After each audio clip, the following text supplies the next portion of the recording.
Good Sir. morning po. Okay.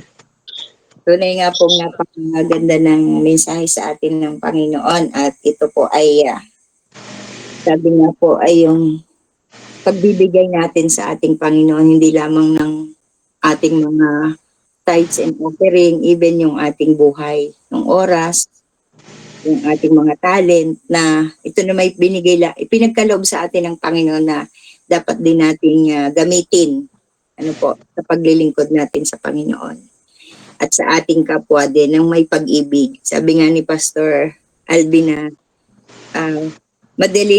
madaling sabihin ako'y naglilingkod pero kinakailangan na doon din yung may pag-ibig at pagmamahal habang tayo naglilingkod. Siyempre, may kagalakan din sa paglilingkod kasi hindi tayo mananatili sa isang bagay na ginagawa natin pag wala tayong pag-ibig.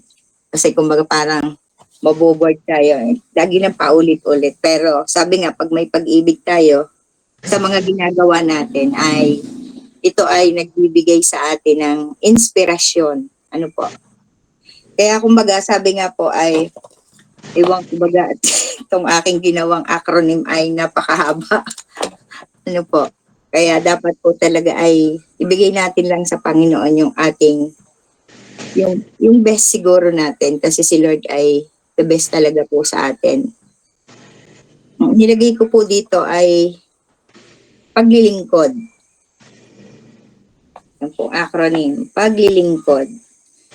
Ito po ay pinakamataas na gawain. Ito yung paglilingkod natin sa Panginoon is the highest calling po sa atin. Pinakamataas na gawain.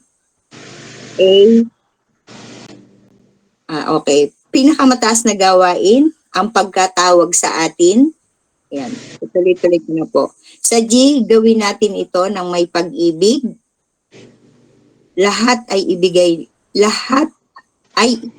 ng Diyos. Lahat ay ibinigay ng Diyos.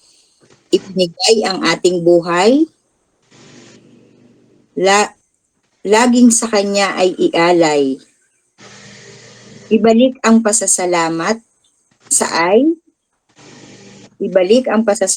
and nasa Kanya ay dapat. Sa G, gawin ng pagpapala ay sa Kanya ilagak. Ang katapatan niya ay Kanyang ipinakita. Oras natin ay gamitin sa paglilingkod. Dapat lang naialay sa Diyos ang lahat upang pagpapala niya sa atin ay ganap. Paglilingkod.